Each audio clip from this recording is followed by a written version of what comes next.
নমস্কার বন্ধুরা, আজকে আমরা ভিডিওতে আলোচনা করব রেশন কার্ডের ব্যাপারে। তো বন্ধুরা, কোন রঙের রেশন কার্ডে কীরকম সুবিধা দেওয়া হবে সেই ব্যাপারে এই ভিডিওতে আমি আলোচনা করব। আর বন্ধুরা, আপনাদের যদি এপিএল রেশন কার্ড থাকে তাহলে সেটাকে আপনারা বিপিএল কেমনভাবে করবেন সেটাও আজকে জানাবো এই ভিডিওতে।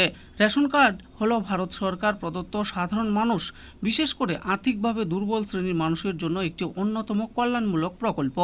এরই একটি গুরুত্বপূর্ণ অংশ হলো জাতীয় খাদ্য নিরাপত্তা আইন অর্থাৎ NFSA 2013। এই আইনের আওতায় ভর্তুকিযুক্ত দামে খাদ্যশস্য পাওয়ার জন্য রেশন কার্ড অত্যন্ত প্রয়োজনীয় একটি নথি। এবার আমরা জানব রেশন কার্ড কি এবং কেন প্রয়োজন।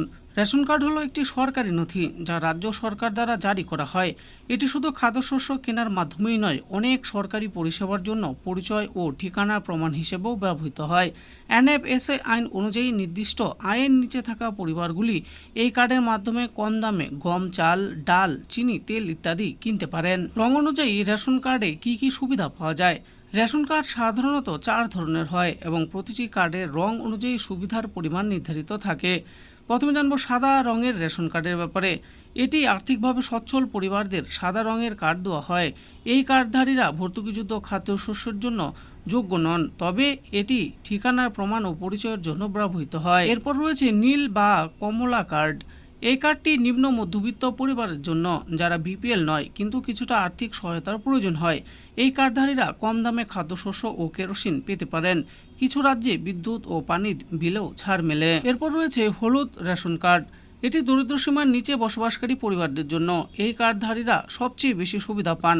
কম দামে গম, চাল, ডাল, তেল, চিনি পাওয়ার পাশাপাশি উজ্জ্বলা যোজনার আওতায় বিনামূল্যে গ্যাস সংযোগ, হেলথ ইন্স্যুরেন্স, হাউজিং স্কিম সহ আরও নানা সরকারি সুযোগ সুবিধা পান। আসুন এবার জেনে নেই বিপিএল রেশন কার্ডের জন্য কারা আবেদন করতে পারবেন।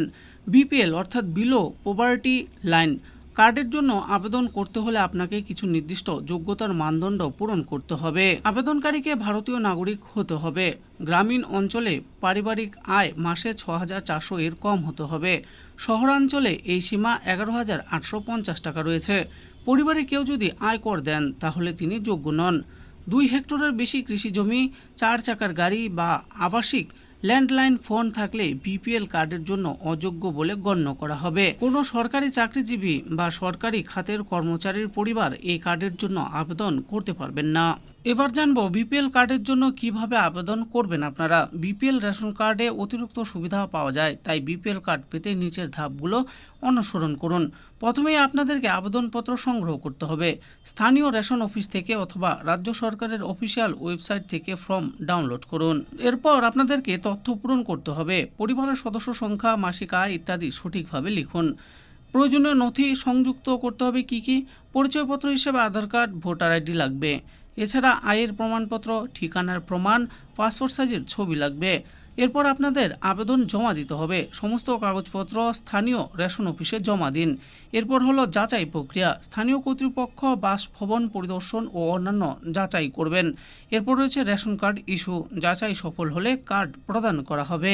হলুদ কার্ডের গ্রাহকেরাই সবচেয়ে বেশি সরকারি সুবিধা পান, তাই যদি আপনার পরিবারের আর্থিক অবস্থা বিপিএল ক্যাটাগরির আওতাভুক্ত হয় তাহলে দেরি না করে এখনই বিপিএল কার্ডের জন্য আবেদন করুন। এটি শুধু খাদ্য সামগ্রী কেনার সুবিধা নয়, বরং সরকার পরিচালিত বহু গুরুত্বপূর্ণ প্রকল্পের সুযোগ পেতে সাহায্য করে।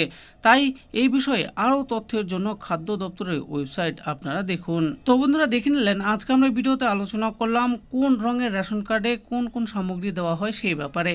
এছাড়া আপনারা যদি আপনাদের এপিএল রেশন কার্ডকে বিপিএল রেশন কার্ডে আওতাভুক্ত করতে চান তাহলে সেটা কেমন করে করতে হবে সেটাও আমি এই ভিডিওতে বলে দিয়েছি। আশা করি ভিডিওটি আপনাদের ভালো লেগেছে। আর এই ভিডিওটি যদি আপনাদের ভালো লেগে থাকে তাহলে অবশ্যই একটি লাইক করবেন। আরও এরকম নিত্য নতুন স্কিম আপডেট সম্পর্কে জানার জন্য আমাদের এই চ্যানেল বাংলার স্কিম চ্যানেলটিকে অবশ্যই সাবস্ক্রাইব করবেন। আর এই ভিডিওটি দেখার জন্য আপনাদের সকলকেই অসংখ্য ধন্যবাদ।